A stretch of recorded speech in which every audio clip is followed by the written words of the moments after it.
আওয়ামী লীগের নির্বাচনে অংশ নেওয়ার বিষয়ে দেশি বিদেশি কোনো চাপ নেই বলে জানিয়েছেন প্রধান উপদেষ্টার প্রেস সচিব শফিকুল আলম। সকালে মাগুরায় জুলাই শহীদ স্মৃতিস্তম্ভে শ্রদ্ধা নিবেদন শেষে সাংবাদিকদের প্রশ্নের জবাবে একথা বলেন তিনি। প্রেস সচিব বলেন, বাংলাদেশকে শেখ পরিবারের জমিদারি বানিয়েছিল শেখ হাসিনা।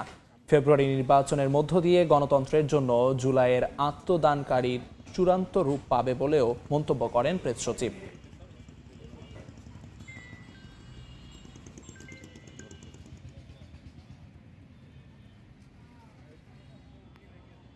আওয়ামী লীগ ইলেকশন করতে পারবে না, কোনো ধরনের কোনো চাপ নাই, এতে দেশি বিদেশি কোনো ধরনের কোনো চাপ নাই। আমাদেরকে কেউ বলছেন না যে ওদেরকে ইলেকশনে ইলেকটোরাল প্রসেসে ফিরিয়ে আনো। শেখ হাসিনা পুরো বাংলাদেশকে বানিয়েছিল শেখ পরিবারের জমিদারি। আমরা সেই জায়গা থেকে এই যে জুলাই যারা আত্মদান করলেন তারা দেশকে আবার নতুন একটা ডেমোক্রেটিক দেশে পরিণত করেছেন। সামনে ইলেকশন হবে এবং সেটার একটা চূড়ান্ত রূপ পাবে এই ইলেকশন, ফেব্রুয়ারি ইলেকশনে।